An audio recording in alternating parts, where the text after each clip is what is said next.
Esto fue el momento, a ver, ¿cómo llamarlo? Del show, ¿no? Sería ideal para un programa de Jorge Rial lo que estaba sucediendo. Pasamos a la seriedad nuevamente, las palabras del diputado nacional por el Partido Obrero, Pablo López, que asombró muchísimo. Y usted ahora se va a dar cuenta por qué el asombro, y luego ya está la invitada aquí con nosotros que va a hablar de este tema. Lo escuchamos y lo vemos. Antes de pasar a Pablo, antes de entrar, yo decía, porque a Pablo siempre lo he visto lento a Pablo, ¿no? Siempre despacito. Hoy le han hecho una transfusión de sangre de liebre. Vamos con Pablo. Vamos.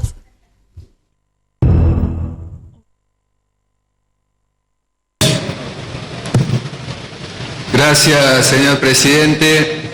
En primer lugar, quiero ratificar, como ha dicho en su intervención mi compañero de bancada, Néstor Pitrola, que este acuerdo constituye un hipotecamiento del país que va a ser pagado por el conjunto de los trabajadores y del pueblo argentino, y que el gobierno y las fuerzas políticas que van a aprobar este acuerdo y aquellas que plantean en su dictamen que hay que pagarle a estos verdaderos usureros, están cayendo bajo la extorsión de la justicia norteamericana, que en este caso actúa claramente como un instrumento del capital financiero.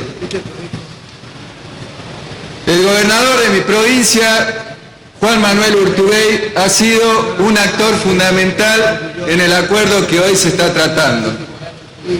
Ya el año pasado, Urtubey, siendo vocero en la campaña electoral de Daniel Scioli, fue a los Estados Unidos a reclamar que se lleve adelante este acuerdo que se está discutiendo hoy. Lo hizo en plena campaña electoral. Luego trató de mostrarse de alguna manera defensor de los intereses de Salta, cuestionó que no se haga el reparto del 15% de los impuestos coparticipables, jugó algún papel de disimulo de que él acompañaba el ajuste nacional.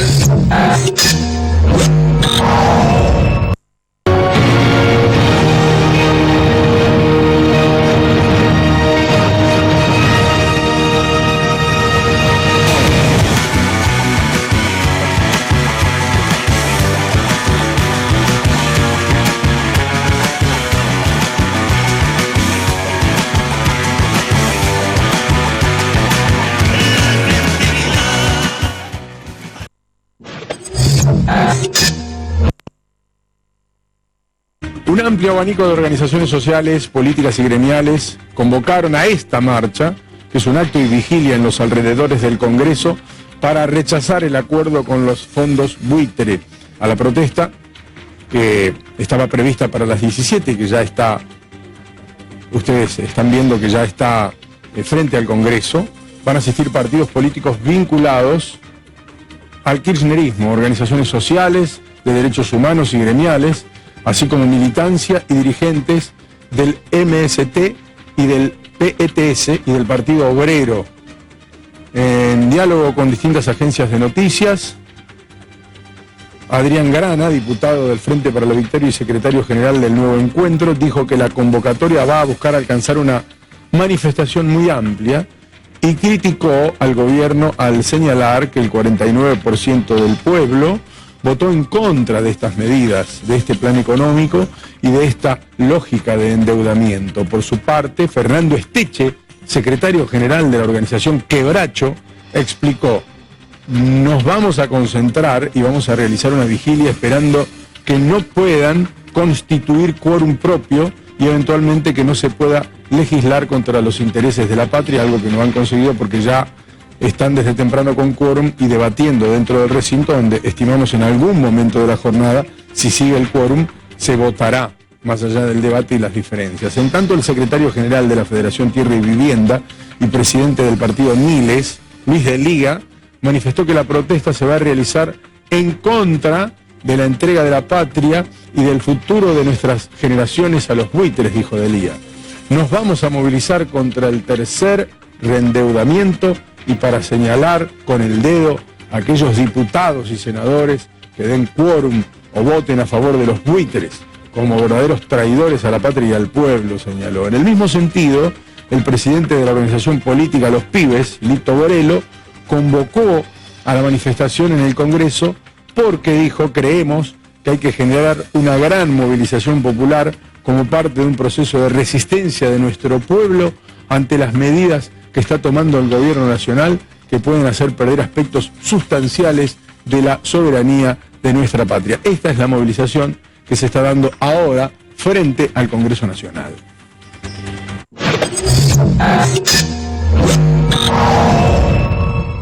Bueno, yo quisiera saber dónde estaba la opinión de todos estos patriotas que están diciendo que se está entregando la patria cuando se la estaban entregando ellos.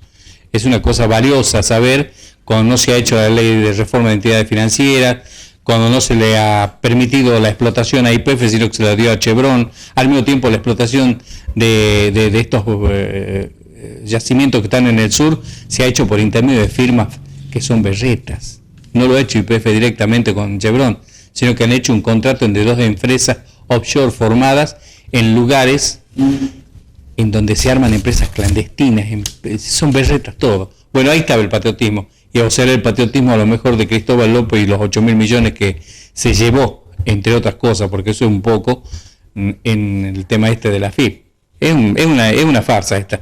Bueno, tenemos algo para presentarnos, ¿así? Claro que sí. Bueno, escuchábamos y veíamos parte de lo que fue el discurso del diputado nacional Pablo López por el Partido Obrero, y estamos con una representante del Partido Obrero, la diputada Gabriela Jorge, y precisamente con ella vamos a hablar de este tema. Gabriela, bienvenida a Palabras y Verdades nuevamente aquí en nuestros estudios y en este programa. Bueno, muchísimas gracias. Bueno, buenas tardes a todos los televidentes, a ustedes muchas gracias por la invitación. Bueno, Gabriela, llamó la atención lo que pasó ayer con Pablo López. De repente no se esperaba que diga lo que dijo. Ya estaba planeado, ya había sido hablado esto en lo que es el Partido Obrero. ¿Tomó por sorpresa de repente a los integrantes del partido? ¿Cómo se manejó esta situación? Bueno, no, nosotros sin duda sí vamos a intervenir. Somos uno de los bloques que ha planteado de manera muy estridente un rechazo completo a la deuda usuraria que hoy se está poniendo en discusión, y hemos catalogado desde un primer momento esta deuda como parte justamente de un gran acuerdo colonial que ha puesto de rodillas al país. Ayer Néstor Pitrola, una de las cosas que sostenía era justamente que iba a ser recordado este Parlamento como el Parlamento de mayor entrega nacional en la historia argentina, y por supuesto íbamos a tener una intervención de Pablo López, como de Soledad Sosa por parte de Mendoza y Néstor Pitrola por la provincia de Buenos Aires, porque hoy quien garantiza el ajuste es Pablo López. El gobierno de Urtubey, y esto es lo que denunció Pablo López. Sí. Muy buenas tardes, ¿con quién tenemos el gusto? Llamada al aire. Señorita, era para decirle que bueno, yo estoy ahí escuchando todo, yo traje la democracia en el 33 y mira lo que pasa ahora. Para decirle por qué le están persiguiendo a los periodistas. Yo repudio todo eso, porque en el Canal 2 salen diciendo de que los periodistas andan visitando los barrios como realmente tiene que ser, porque los políticos no se usan los zapatos para andar a los barrios, y los persiguen, los llevaron presos, dice a los periodistas. ¿Qué es lo que está pasando? Estamos, por eso le dije yo que la democracia del 23, porque somos libres. Si no estaría hablando con usted. Entonces, ¿por qué tienen que perseguir a los periodistas? Si estoy viendo toda esa canallada que se ha hecho esta mujer, pero son periodistas de la primera hora, de la segunda hora. Conozco bien, yo tengo 88 años, soy enfermera jubilada. Y conozco bien, hija, porque yo sé lo que es caminar en la calle, yo soy de la Unión Cívica Radical. Muy bien, gracias señora por su participación. Seguimos con Gabriela Jorge. Sí, bueno, desde ya repudiar lo que han sufrido los periodistas. Bueno, sé que el sindicato de prensa lo ha repudiado acá, tenía que ver con la situación de viviendas y la crisis que está en nuestra provincia.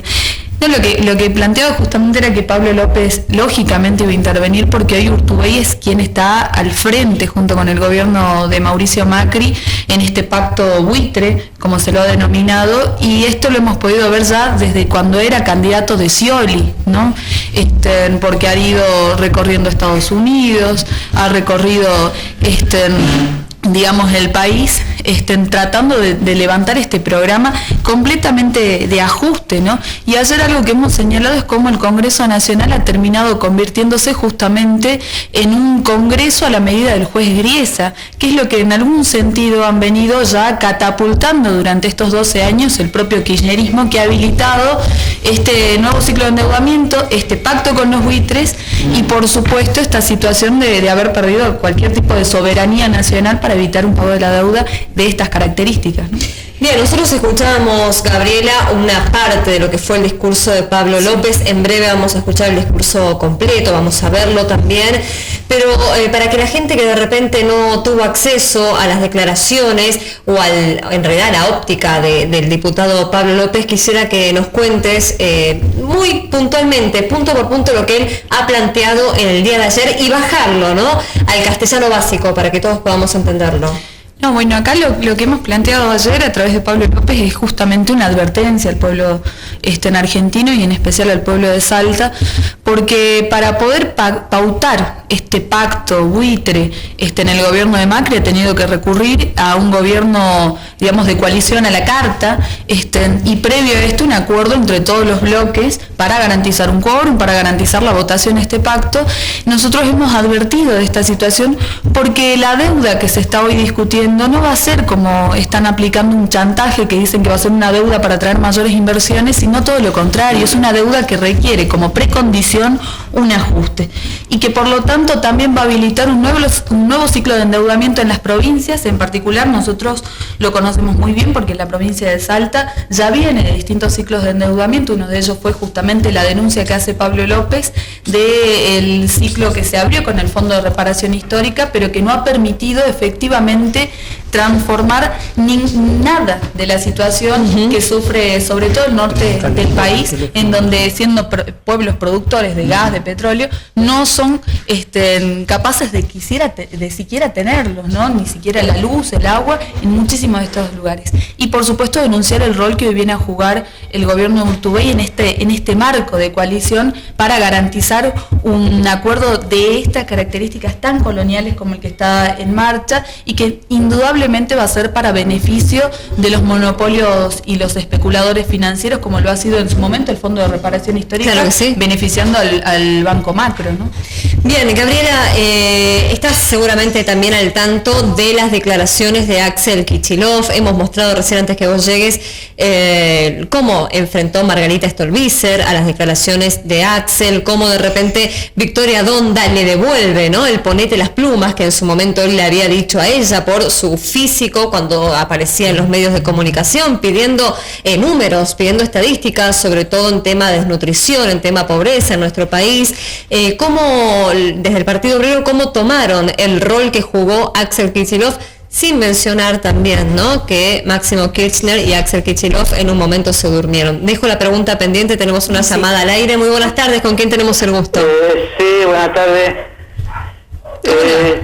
Sí, buenas tardes. Sí, lo escuchamos. Estaba escuchando los discursos diferentes congresales, como se dice, y estaba escuchando al señor que dice de frente al señor Lázaro Báez, que debe 8.000 millones de pesos de impuestos, como se dice. Sí, sí. Y la ley diario Nación debe 280 millones de pesos en impuestos.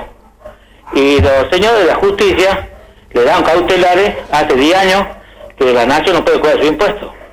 O sea, que lo que debe Lázaro va a la par de la Nación me parece que bastante menos.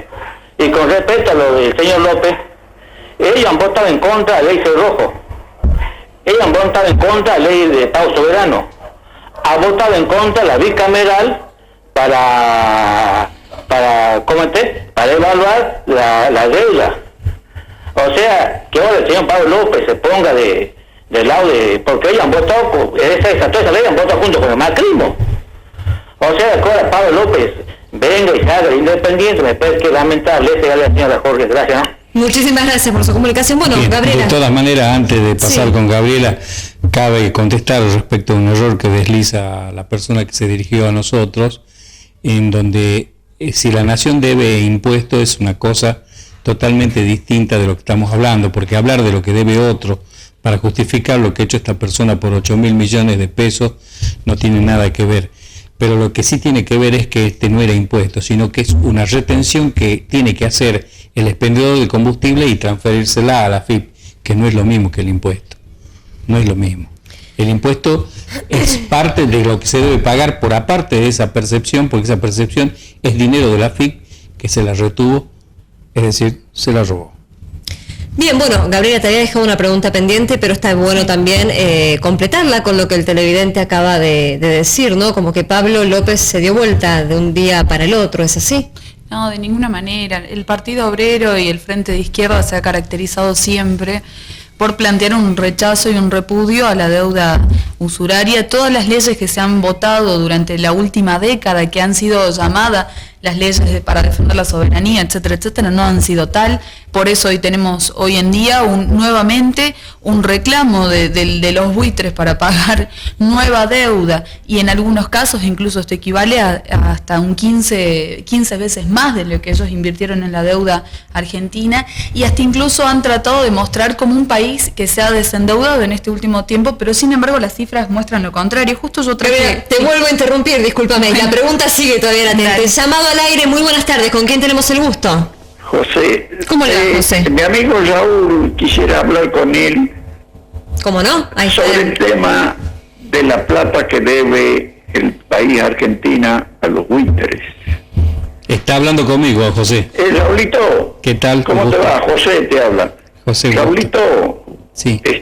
Nosotros no hacemos problema. El gobierno que tome la medida y pida prestado la plata a Vudú, a Cristina, a Bae y a otros más, y le pagamos los buitres todas las deudas. Sin duda, se la no afanaron. No hagan problemas, que le pidan prestado a Cristina, a Vudú, a Bae y a otros. Y a Cristóbal López. Buenitos que están ahí aún. Y a Electroingeniería también, para dar un dato más. Bueno, Raulito. Muchas gracias, José. Seguimos. Gusto, Raúl. Muchas gracias, José. Continuamos con la diputada Gabriela Jorge. Ahora sí, concluimos con la idea. No, por ahí lo que le planteaba al televidente era justamente cómo nos han estafado en esta década, porque han establecido que acá se iba a pagar y se iba a desendeudar el país, y todo lo contrario. La deuda usuraria, que parte allá por el 76,8 mil millones de dólares, digamos, prestado, ha llegado al 2001, y lo he traído hoy justamente para debatir, a 150 mil millones. Cuando asumió el gobierno de Néstor Kirchner, la deuda estaba alrededor de 144 mil. Ahora el problema es que durante los años del gobierno de Cristina, y esto reconocido por la propia expresidenta, se ha pagado en 190 mil millones de dólares de una manera serial, sistemática, pero sin embargo la deuda al día de hoy equivale a 240 mil millones. Es decir, que todas las leyes y el paquete que se ha establecido para nada es un rechazo a una deuda usuraria, sino todo lo contrario. El kirchnerismo ha servido las bases justamente para este endeudamiento, y ahí es donde entra el papel de Axel Kicillof, que ahora intenta montarse como una oposición en el Congreso Nacional, planteando que rechazan a los fondos buitres. Ayer estaba lleno de banderas argentinas, pero sin embargo todos discuten pagar la deuda externa, y esto se va a corroborar cuando se discute en el Senado Nacional, en donde el Frente para la Victoria tiene una mayoría parlamentaria y va a terminar votando sin ningún tipo de vericueto este pacto, digamos, colonial, que se ha terminado discutiendo ayer en el Congreso de la Nación. Gabriela, yo te voy a traer a la memoria una cuestión que en definitiva zanjaría toda esta situación. Sí. Cuando se hizo el estudio de la deuda en el año 1986, cuando asume Alfonsín, hubo una serie de datas que a través de la SINGEN se fueron consolidando los conceptos de deuda que venían del proceso militar, que era 47 mil millones de dólares, emitiendo documentos por parte de nuestro gobierno, mandados por la SIGEN para saber qué es lo que se debía, que en definitiva fue una payasada. Ese punto uno. Pero en el año 2000, a instancias del periodista Alejandro Olmos, en el juzgado del doctor Jorge Ballesteros, en ese momento juez, en la actualidad camarista, se ganó el juicio de la deuda, donde se demostró sobre un tramo de la misma, no se pudo estudiar toda, que era absolutamente nulo, porque no existía. Eran todos movimientos contables, como lo fue el mega canje, que se le llamó el mega caganje, que nos cagaron a lo grande, quiere decir. Entonces, en ese concepto, digamos que estamos como cuando los que dicen nosotros honramos nuestra palabra. Está bien. Lo lamentable de todo esto es que en la época del kirchnerismo, más allá de la falsedad de la deuda, los bonos estos llegaron a la instancia judicial y se legitiman a través de haber perdido un juicio en primera instancia y ante la Corte. Eso es lo lamentable. En consecuencia, ahora estamos agarrados, si no de las pelotas, estamos agarrados de otra parte. Pero en cualquiera de los dos casos no tenemos alternativa por esa situación. Pero lo lamentable, y disculpen la reiteración porque realmente puedo estar repitiendo durante un año, lamentable, es que no se hayan tomado medidas al momento de la determinación del juez Jorge Ballesteros en el 2000. Él llevó los 67.000 fojas en donde decía que la deuda no existía después de un estudio totalmente coherente, y ese expediente no pudo intervenir él porque nosotros habíamos cedido la jurisdicción en el gobierno de Menem. Sí. Pero para que se acuerden los patriotas kirchneristas en este momento, en el 2003 Néstor Kirchner, en el 2007 Cristina Fernández de Kirchner, prorrogaron la jurisdicción. Eso significa que el juez Griesa le ratificaron la incumbencia para juzgarnos. Entonces hablar de este gobierno podemos compartir o no, pero hablar de que ellos están diciendo esto para que nos distraigamos, no olvidemos de aquello, que los que empezaron con la entrega no son esto no es el acabose, es el continuose del empezose. ¿Está bien? Y con eso te quería complementar, porque nosotros el rechazo de la deuda no lo hacemos estrictamente por rechazar. Nosotros establecemos que es necesario que se abra un proceso de investigación impulsado por el Parlamento con una comisión independiente. Esto es lo que establecía el dictamen que presentó Pablo López junto con el resto de los diputados del Frente de Izquierda, que se investigue la deuda, que esa investigación que se haga a fondo pueda ser expresada y volcada para que la población la conozca. En función de esto, por ejemplo, que sí se pague la deuda que se debe hoy con el ANSES. El ANSES hoy es lamentablemente una caja de papelitos y es por eso que se explica que no se pague el 82% móvil. Se ha rifado durante la década de los 90 las cajas jubilatorias, por ejemplo, nuestra provincia la pasó a nivel nacional y por lo tanto hoy no podemos garantizar una jubilación con 25 años de servicios a los trabajadores de la salud, a los trabajadores de la educación. Entonces, que esa deuda que hoy tiene cientos de miles de juicios planteados en la justicia argentina, en donde se determina que se le tiene que pagar a ese jubilado lo que corresponde por su jubilación, valga la redundancia, hoy no se está discutiendo. Entonces ese es uno de los puntos que nosotros sí queremos discutir, que se coloque lo que se tenga que colocar para saldar esa deuda. Y por último, a partir de un conocimiento a fondo de la población de este estudio, de esta investigación de la deuda, que nosotros ya partimos de que es una deuda usuraria y por lo tanto vamos a tratar de demostrarlo en esta investigación, plantee también la posibilidad de que sea el pueblo argentino el que defina. Es decir, no un Congreso que ha estado al servicio de lo que establece la justicia norteamericana con esta digamos, pre-etapa que ha abierto el juez Griesa, sino por supuesto el pueblo argentino a través de un referéndum, pero partiendo de que acá hay que investigar la deuda. Creo que esto ha estado ausente del debate, incluso el kirchnerismo ha jugado diciendo que quería un referéndum, pero durante 12 años de gobierno no ha hecho ninguna consulta popular si había o no que pagar esta deuda, y hoy la verdad que se muestran como con una demagogia total muy parecida a la que se ha tenido durante todas las elecciones, y no pudiendo, digamos, establecer efectivamente una oposición de fondo. Esto se lo va a ver, vuelvo a insistir, cuando se discuta justamente en el Senado Nacional, en donde todos los diputados y, todos los senadores, incluidos los senadores por Salta, van a terminar votando este acuerdo. Bien, te digo que esto, cuando hablan de este patriotismo extemporáneo que le viene a las personas que han participado de todo este proceso de enajenación, hay que recordar de Kirchner cuando en el 76, mientras la gente sufría desapariciones, él se enriquecía quitándole las casas a la luz de lo que era la resolución 1051 o 1050 del Banco Central, ¿no? Para empezar. Luego estuvo, cuando fue gobernador, la recepción por parte de la provincia de Santa Cruz de algo así como $1.000 millones que eran en pago compensatorio de lo que habían sido la venta de YPF. Bueno, esa plata no apareció nunca. No, por supuesto. Entonces... Para detalle cuando hablemos del patriotismo. Entonces ellos llegaron al gobierno dijeron, ¿qué es lo que más nos conviene? Bueno, nos hagamos los izquierdosos, agarremos las madres de Plaza de Mayo que no han tenido ni mucha dificultad en corromperla, particularmente la Bonafini Company, y las pudrieron siendo personas absolutamente valiosas e intocables por el rol que jugaron en un momento de peligro en su vida. Y lamentablemente eso se ha hecho para sostener un sistema espurio de política en donde mientras se hablaba de izquierda con la boca, se choreaba con las dos manos y posiblemente con pala mecánica, fortunas de fortuna, que la vamos a estar viendo en la semana que viene, porque la semana que viene, si bien mañana es el último día de programa, no el último día de semana, nosotros para el lunes vamos a tener completo lo que va a pasar, el programa de Jorge Lanata en PPT, en donde va a salir todo el movimiento, cómo se llevaba la plata, cuánto era, cómo se la contaba, quiénes la contaban, quiénes son los nombres de las personas. ¿Cómo la pesaban? La pesaban, porque no se contaba, no les se alcanzaba. pesaba, acordate, e incluso sí. Salían a secar los días viernes la plaza comprando los billetes de 500 euros, porque era lo que más le permitía concentrar el nivel monetario, porque lo que robaban no les caería en un avión. Si le parece poco, o si creen que nosotros estamos inventando, documentense y vean. Vean, porque hay muchos elementos de prueba que no son creados por La Nata, ni por el Grupo Clarín, ni por Canal 7 de Salta.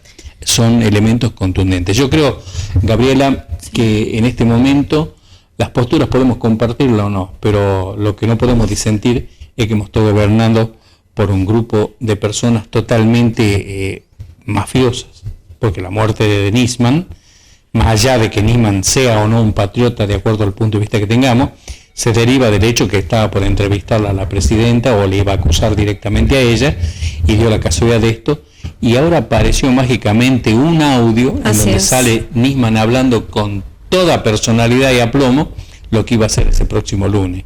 Calcula que lo hace el día anterior o el viernes y el domingo aparece muerto. Es una cosa tremenda esta, y esto ha pasado, esta mafiosería se hizo porque estaban absolutamente creídos que ganaban la elección, y lamentablemente le salió el tiro por la culata. Más allá de que compartamos o no el actual gobierno, ellos han perdido el manejo estratégico del Estado a partir de la función pública, porque la función pública no pasó a ser ni más ni menos que un profiláctico de la deshonestidad de estos personajes que la tomaron para enriquecerse personalmente en forma ilimitada. Y eso es lo que tenemos que encontrar, nosotros el límite, y el problema ya es nuestro, porque nosotros tenemos que decir, esto no va más. Sí, Gabriela. Justamente, Gabriela, para agregar lo que decía Raúl, viste que en las últimas horas el presidente Macri estuvo frente al Congreso Judío Nacional y habló del caso Nisman, habló del caso AMI, habló de la embajada, cosas que en los últimos años no se hablaban. ¿Cómo lo toman ustedes esto? ¿Cómo lo ven? Bueno, mira, no, en realidad lo que se terminó exponiendo con este caso, y lo hemos planteado en ese momento, era toda una descomposición más general del régimen político. En el caso Nisman terminó exponiendo justamente los servicios de inteligencia, el manejo que tenían, la justicia y demás, y evidentemente hoy el gobierno va a querer coquetear con ciertas causas que han quedado abiertas, la lucha contra la corrupción, etcétera, etcétera, pero de fondo, digamos, no vamos a encontrar una salida.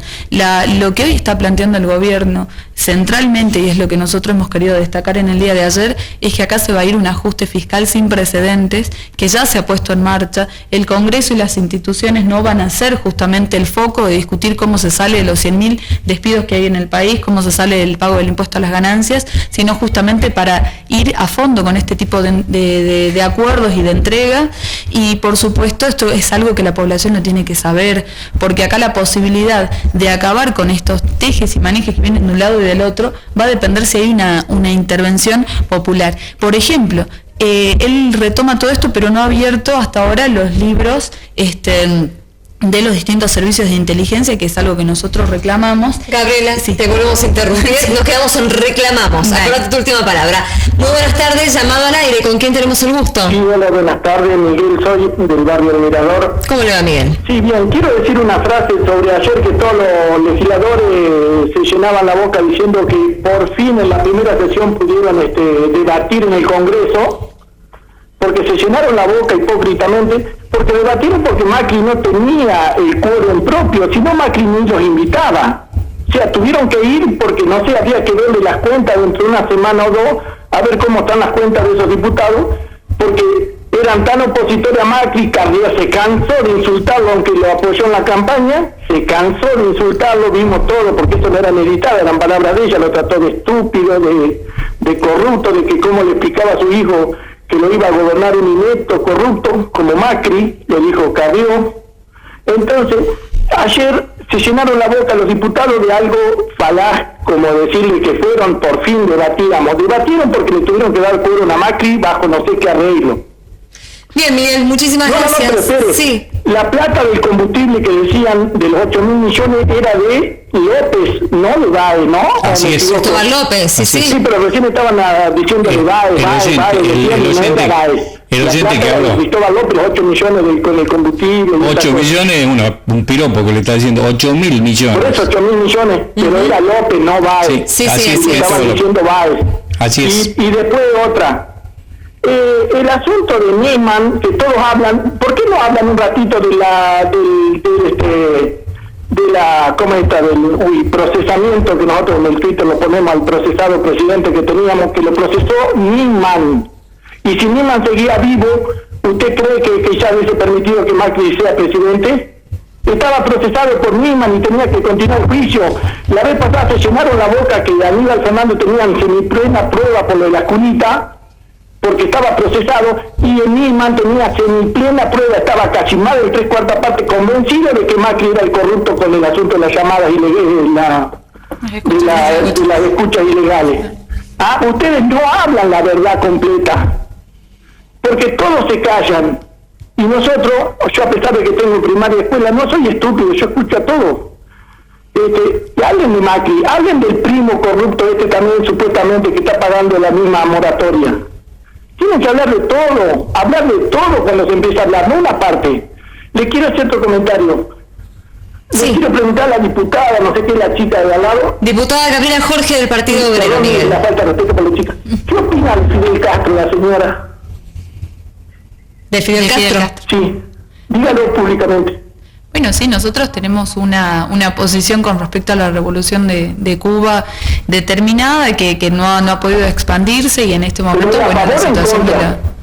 No, nosotros tenemos primero no podemos dejar de reconocer que es una revolución, pero después también nosotros hoy estamos viendo cómo se abrió Cuba a un proceso... Perdón que la corte la revolución, pero usted no deja de reconocer que en 50 años fue un reverendo asesino desgraciado que jamás entregó en democracia el gobierno, que se lo adueñó. Eso de ser un guerrillero de autoridad, ser dueño.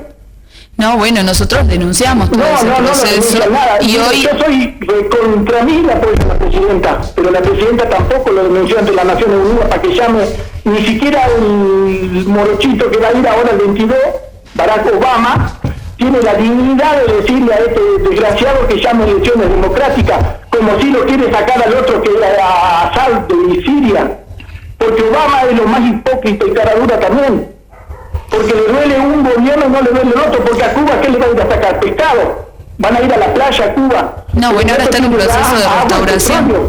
Y Fidel Castro y el hermano han sido reverendos asesinos. Bien, señor, le agradecemos, va a disculpar, nos interrumpimos la llamada deliberadamente porque ya se nos fue el programa, se nos acabó. Sí. Le agradecemos mucho. Nosotros criticamos el hecho de que una persona pueda mantenerse, qué sé yo, 60 años en el poder sin que haya habido una alternancia. Eso es lamentable, eso es una traición a lo que es la legitimidad, el progreso que tiene que tener un pueblo cuando comparte un proceso revolucionario, que no lo negamos, pero junto con eso está el inconveniente de que no se puede estar en tanto tiempo, porque se convirtió ya en dueño del gobierno, en dueño del poder, en dueño de todo. Eso es lamentable. Pero bueno, nosotros se nos acabó el programa, Gabriela, te agradecemos mucho la presencia. Bueno, muchas gracias. Y bueno, la verdad que al señor y a todos los oyentes lo invitamos a ir por nuestro local, Mendoza 558, porque bueno, lo de Cuba no te lo voy a explicar en 2 segundos, tenemos ahí materiales para que él pueda discutir junto con nosotros, y a la población en general poder plantearle lo que dejó abierto, lo de ayer en el Congreso Nacional, que es justamente un ajuste que se va a descargar sobre las espaldas de los trabajadores, donde se va a profundizar la situación de despidos, de tarifazos y demás, y tenemos que encontrar la vía para poder enfrentarlo. Así que esto es un debate que va a seguir abierto. Bien. Y lo vamos a seguir promocionando. Agradecido, Gabriela, y bueno, a José, que me mandó un WhatsApp o mensaje diciendo que me tengo que informar para hablarlo de Nisman. Hasta donde yo sé, he dicho lo que sé. Lo que no sé no lo puedo decir, pero lo que sí puedo decir es que a Nisman lo asesinaron. Y eso tengo la certeza desde el momento en que me enteré de ese hecho. Era una mañana cerca del mediodía, yo estaba cerca de la Plaza 9 de Julio, y cuando escuché, me clavé ante la radio para escuchar todo el detalle, y no me cupo duda porque yo sabía que ese hombre iba a poner en serio problema al gobierno que estaba en ese momento y que iba a comprometer particularmente a Cristina Kirchner, denunciando lo que había sido determinados acuerdos que tenían más relación con el beneficio personal que con los intereses de nuestro país. Y eso fue lo que pasó, pero esa es mi interpretación, señor. Yo no se la voy a vender a usted a mi interpretación, pero tampoco me voy a quedar callado respecto a lo que yo pienso. Tenemos algo para anunciar, nos vamos al corte de cierre ya, cerramos nosotros. Pero va a seguir el programa en donde va a haber que Macarena. Vamos a finalizar, como decía Raúl, recuerda esta noche 0 horas la repetición y cerramos nuestro programa con el discurso completo de Mario Negri, que esto fue justamente en el debate y de falta ayer. Pablo López. Y claro que sí, ahora no me dejas terminar, pues che. Bueno. Mario Negri por un lado y el discurso completo, que lo prometido es deuda, de Pablo López, que la gente dice, Gabriela, se dio vuelta, generó polémica. Pablo, cabizbajo siempre, perfil bajo, esta vez generó polémica y quizás Kicillof después le diga, ponete las plumas, Pablo. No, y hay que escuchar lo que plantea Pablo López. No, aparte, pensar para llegar a sacar una conclusión que se dio vuelta, la verdad que hay que tener algún estado emocional. Ha sido muy sistemática la posición del Partido Obrero desde hace muchos años contra la deuda externa, así que hemos sido, creo yo, muy coherentes. Bien, gracias Gabriel, entonces lo dejamos con después de la pauta publicitaria. Mario Negri y Pablo López, discursos completos del debate de ayer. Muchísimas gracias. A las 0 horas la repetición, mañana 19 horas en vivo y en directo aquí, Palabras y Verdades.